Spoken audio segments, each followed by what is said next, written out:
previous vlogs, I sat down with Henk de Velde. Well, Henk is a solo sea sailor who sailed around the world 6 times, risking his life in a boat. And I've talked with him about how to deal with plans and with planning. Well, from the Scrum community I know Jeff Sutherland, who risked his life in airplanes, which in the end evolved into Scrum. So I thought, what will happen if I put Jeff and Henk together and let them talk about, for example, dealing with plans? Well, I did that. So we had a meeting on the boat of Henk with Jeff and Henk to talk about dealing with plans and about risking your life. So please sit down and enjoy. Yeah. What do you tell the people who don't know plane, who don't know combat, who don't know emergencies, who don't know big waves around Cape Horn? What do you tell them? Because I get in my talk shows the same kind of question. I spent some years studying Aikido, a Japanese martial art. Yes. And that was very instructive. And you have you're confronted, you're attacked in that, and you have a standard ways of parrying the blow and then turning the energy of the system in your favor. And so in the training and software development, I try to train them in the same way. Things are always going to happen, and so you just have to have a standard way of responding that's going to be effective. And you actually, even when you're entering into doing something, you need to be in the motion that's the standard way of responding. Like, for example, in Aikido, you're always taught to lead with an open hand.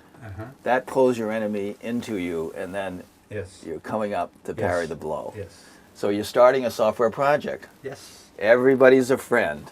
Yes. You're coming in there, you're having the meeting. Yes. And you're walking out of the meeting and something bad just happened. It's coming at you. It's going to take that project down. And you are already in the motion to deal with that and not deluded by an illusory sense of safety. I guess that's the most risky thing that we found in airplanes.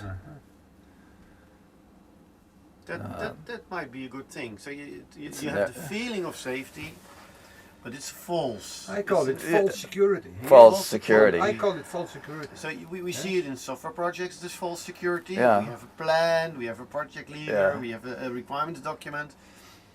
But things go always differently, so it's a false sense of security. How is this in the plane, the false sense of security? Well, another time where I almost got killed was I'm flying, I was in the back seat of an F4, and in the front seat was the leader of the lead pilot who tested all the pilots in training. So he was one of the best pilots there was. And I was in the back seat because I was one of the best junior pilots. And we would fly together and we would get complacent. And so we're down at low level at 500 feet in Arizona, and we're both looking at the map, and all of a sudden I'm looking at the cactus. Yes. And he pulls that stick hard back, and we literally dusted the spikes off the top of the saguaro cactuses. Yes. And we said to each other, we gotta not do that again. It was just so complacent that not only were we capable pilots, but together we were doubly capable, and we trusted that.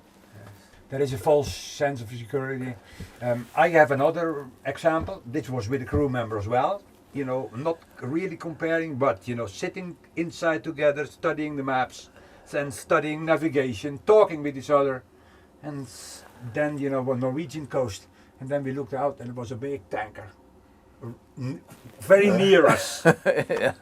But being alone, I try to avoid this false sense of security.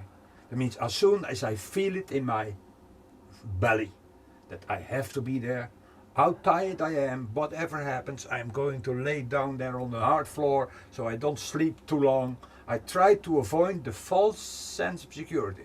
And it only happens with very good weather. Because then that boat sails and you sit there, you read a book. Yes? Yeah. Then it happens. Yeah.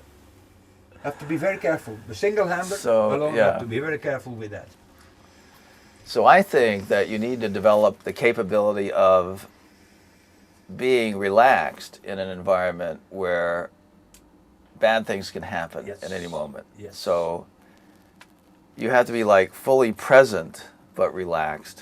Yes.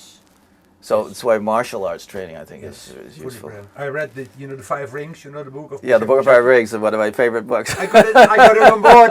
I got it on board. And when I left Japan, I cannot speak Japanese. I've been in Japan now. Then my friends gave me the Five Rings in Japanese. Yeah. I will never give this book away. I got it, I got it Yeah, on board. yeah, I know nothing about martial arts, but that book, yeah. I can understand more and more. The first plan you make before you leave. And then, that works for a day.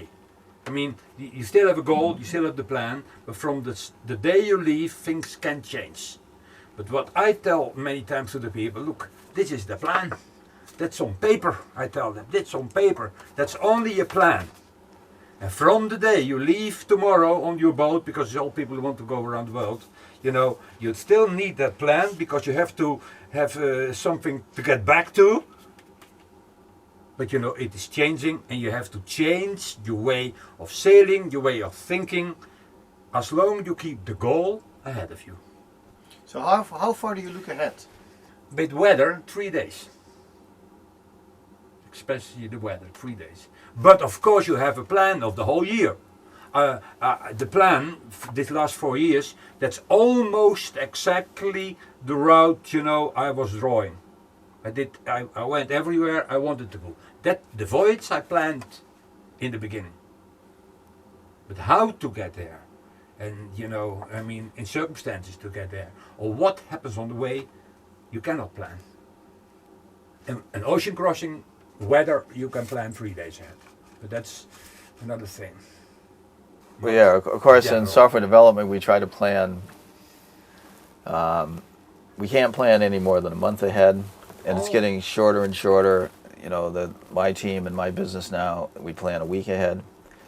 Only. We do have goals, quarterly objectives, and some yearly objectives. But as you said, it's just like we're taught in the military. You do a lot of planning, but once the first shot is fired, the plan is shattered, and then you have to recover. Yes.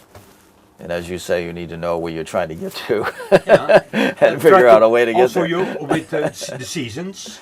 Yeah, But I had twice, I hit a big lock, in the British Columbia, and the whole prop shaft was broken. It's all unexpected. Then you're sailing there in, dangerous waters with only a sail, a couple of hundred miles away from other people.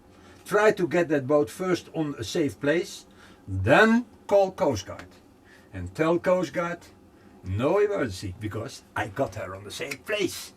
On that moment, no emergency, but I need some help. Sometimes, you need other people too. yeah. But you cannot plan that. You hope this does not happen.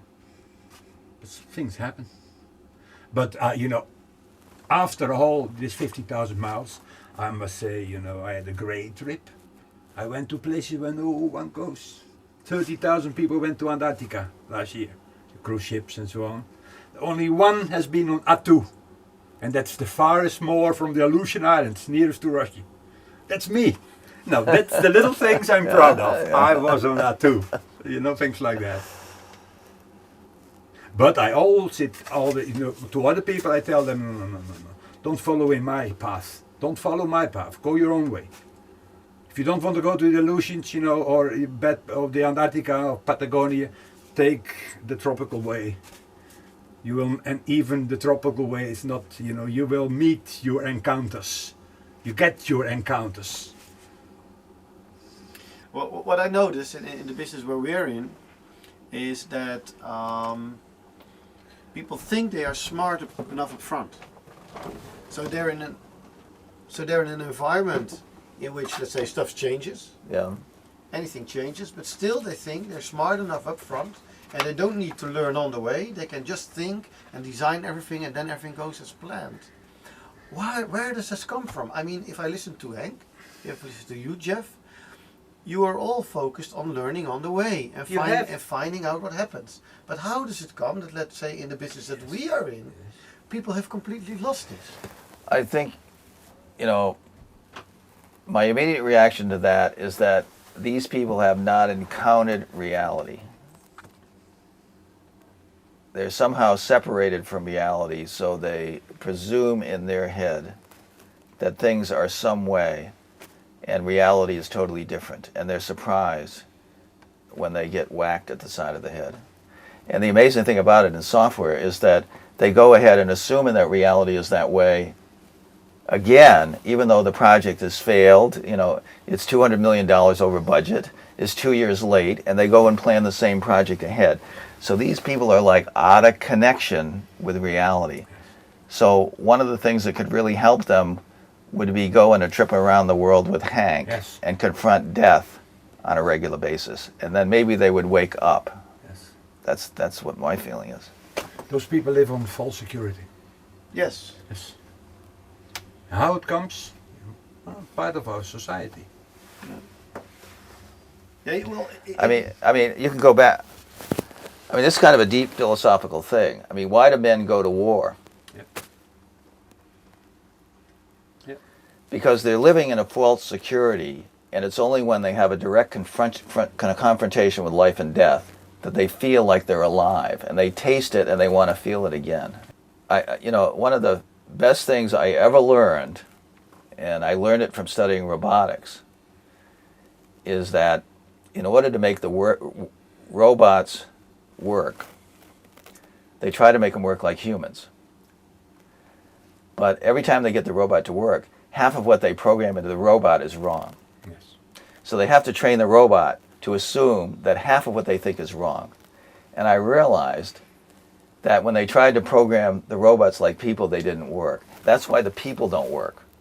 They assume they know when every day half of what you think is wrong. And your job is to figure out which thing you're thinking is wrong today. That's the job. And the fascinating thing, if you read Taiichi Ohno's work, Taiichi Ohno invented the Toyota production system.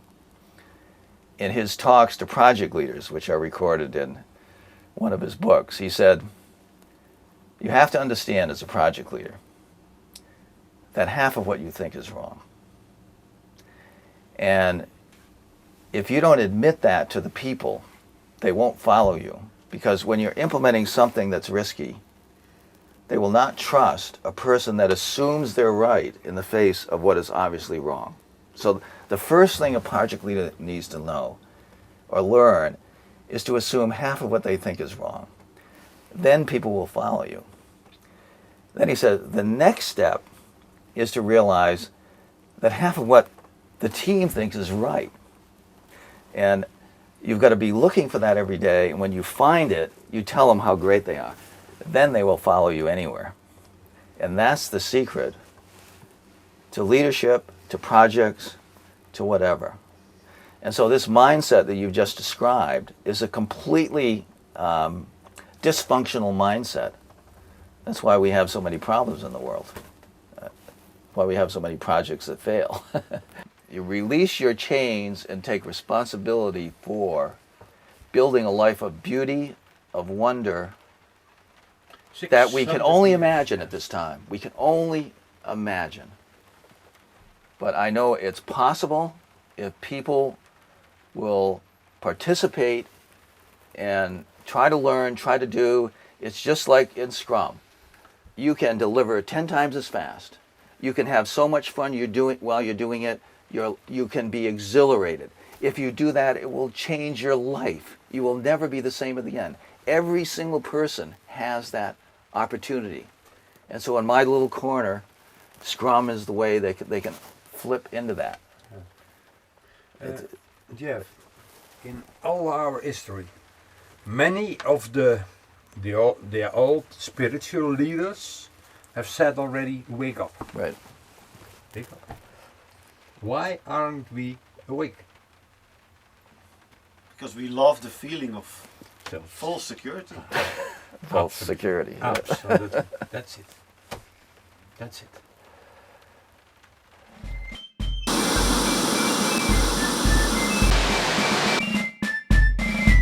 This videoblog is sponsored by Awareness.